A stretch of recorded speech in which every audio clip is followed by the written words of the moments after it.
L'éditorial du Figaro. Qui perd, gagne, par Yves Tréhard. Tombera pas, Michel Barnier devrait être fixé dans les prochaines heures. Le supplice chinois tire à sa fin. Sa chute n'est toutefois pas inéluctable si l'on en croit les propos dominicaux de Marine Le Pen.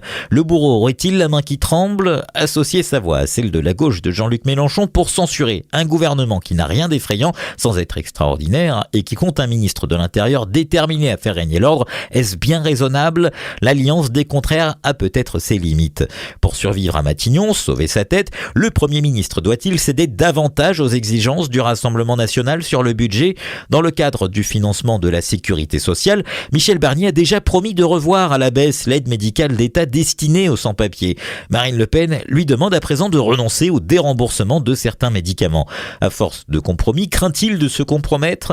Au point où en sont nos finances publiques, à quoi bon, pourrait-on se dire? Qui perd gagne, ce serait certes une dépense, une humiliation de plus, mais elle coûterait sans doute moins cher que le séisme provoqué par l'absence de gouvernement et donc de budget pour 2025.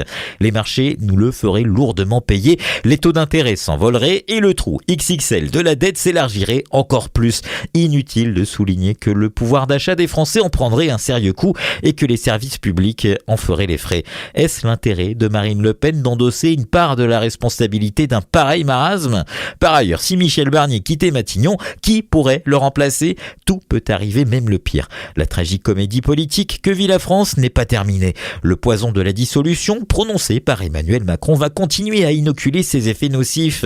La pagaille est totale, l'irresponsabilité aussi. N'en déplaise au président de la République, le choc d'espérance ne semble pas pour demain.